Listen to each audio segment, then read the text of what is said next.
उत्तर प्रदेश में चुनावी माहौल बेहद गर्म है। वार पलटवार का दौर शुरू हो चुका है। गृह मंत्री अमित शाह ने बीजेपी को जिताने के लिए मोर्चा संभाल लिया है। गृह मंत्री आज के दिन प्रचार की शुरुआत मथुरा से कर चुके हैं। मथुरा यानी भगवान कृष्ण की जन्मभूमि, ये वो जगह जहां से इस बार चुनावी माहौल को गरमाने की कोशिश पिछले महीने तक हो रही थी। लेकिन अब चुनावी तस्वीर भले ही काफी बदल गई है, लेकिन जीत के लिए मथुरा से माहौल बनाने की कोशिश लगातार जारी है। 2012 से 2017 तक दंगों का दंश आपने झेला है। हजारों लोगों को मुकदमे कर कर जेल के अंदर डालने का काम किया। जो विक्टिम थे वो आरोपी बन गए, जो आरोपी थे वो विक्टिम बन गए। हुआ या नहीं हुआ, जरा बताओ भाई, जोर से बोलो, हुआ या नहीं हुआ है? हुआ या नहीं हुआ है? अखिलेश जी, आपको इसका जवाब पश्चिमी उत्तर प्रदेश की जनता को देना पड़ेगा। आप भाग नहीं सकते। और आज अमित शाह ने भ्रष्टाचार को लेकर भी पिछली सरकारों पर निशाना साधा, वो भी सुन लेते हैं। मैं दावे के साथ कह सकता हूं, 5 साल में भारतीय जनता पार्टी की सरकार चली। भाई अखिलेश भी हम पर भ्रष्टाचार का आरोप नहीं कर सकते हैं। तो हमने पारदर्शी सरकार, 7.5 साल मोदी जी की सरकार चली। राहुल बाबा कितने भी रिस्पॉन्सिबल स्टेटमेंट करते हो, मगर भ्रष्टाचार का आरोप नहीं कर सकते, क्योंकि वो भी जानते हैं कि पारदर्शी तरीके से। तो गृह मंत्री अमित शाह को आपने सुना, जमकर उन्होंने अखिलेश यादव के ऊपर निशाना साधा और ये भी कहा कि भ्रष्टाचार की बात आप बीजेपी के लिए नहीं कर सकते हैं। आज अमित शाह मथुरा में मौजूद थे, बांके बिहारी के मंदिर पहुंचे, दर्शन किया और फिर कार्यकर्ताओं को संबोधित किया। करीब 2 हफ्ते बाद यूपी में मतदान शुरू हो जाएंगे और प्रचार के इस राउंड में खुद गृह मंत्री अमित शाह मैदान में हैं। कल अमित शाह ने दिल्ली में जाट नेताओं से मुलाकात की, तो आज जाटलैंड यानी मथुरा में घर घर जाकर वोट मांगे।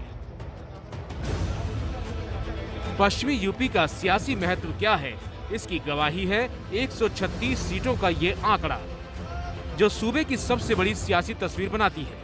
और इस तस्वीर को फिर से भगवा रंग में रंगने के लिए बीजेपी कोई कसर नहीं छोड़ रही और वोटरों को लुभाने के लिए बीजेपी के पिटारे में हिंदुत्व का मुद्दा भी है और विकास का लेखा जोखा भी। ये भूमि, यही भूमि पर ढेर सारे अत्याचारों को करने वाले कंस का वध भी हुआ। 3 महीने से लेकर 14 साल की आयु तक जितने भी असुरों को भेजा, प्रभु ने इसका संहार भी इस भूमि पर किया और धर्म की स्थापना करने का काम किया था। सपा आती थी, एक जाति का काम करती थी। बसपा आती थी, दूसरी जाति का काम करती थी। कभी भी उत्तर प्रदेश का संपूर्ण विकास का नक्शा किसी ने खींचा ही नहीं।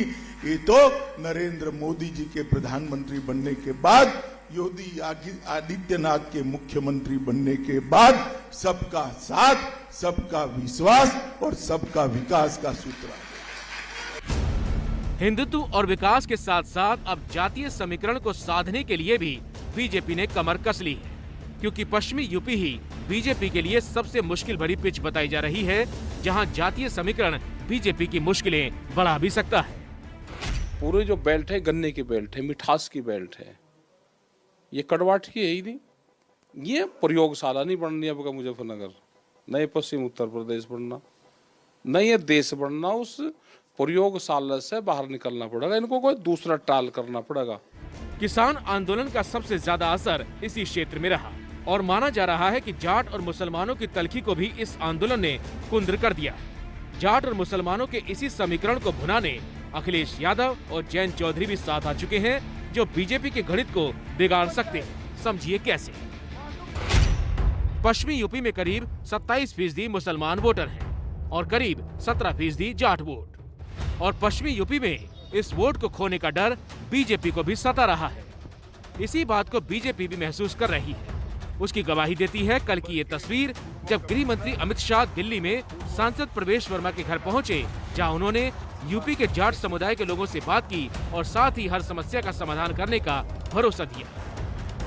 गृह मंत्री जी ने अभी सबके सामने ये बात भी रखी कि अभी तक हमारी सरकार ने इस समाज के लिए और पश्चिमी उत्तर प्रदेश के लिए क्या क्या काम किए हैं और क्या क्या काम करने जा रहे हैं। तो सभी बहुत अच्छी बैठक हुई है, एक पंचायत के रूप में ये बैठक हुई है और सबने हाथ खड़ा करके गृह मंत्री जी को विश्वास दिलाया है कि इस बार भी सभी भारतीय जनता पार्टी को समर्थन देंगे। पश्चिमी उत्तर प्रदेश में जीत का मतलब सत्ता की चाबी है और ये कहानी ये आंकड़े भी बताते हैं। 2012 में समाजवादी पार्टी ने 136 में से सबसे ज्यादा 58 सीटें जीती थी और सरकार बनाई थी।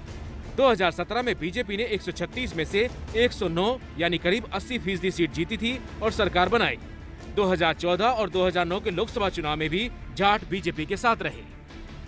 बीजेपी के लिए मिशन यूपी सिर्फ 2022 ही नहीं, मिशन 2024 के लिए भी जरूरी है, क्योंकि दिल्ली का रास्ता लखनऊ से होकर जाता है और गृह मंत्री अमित शाह ने तो आज यूपी चुनाव को देश का भाग्य तक बता दिया। इस बार यूपी का जो चुनाव है, मैं आप सभी को कहना चाहता हूं, भाइयों बहनों युवाओं, ये यूपी के चुनाव को विधायक का चुनाव मत समझिए, किसी को मंत्री मुख्यमंत्री बनने का चुनाव मत समझिए। उत्तर प्रदेश का चुनाव आने वाले देश में भारत के भाग्य का निर्णय करने वाला चुनाव।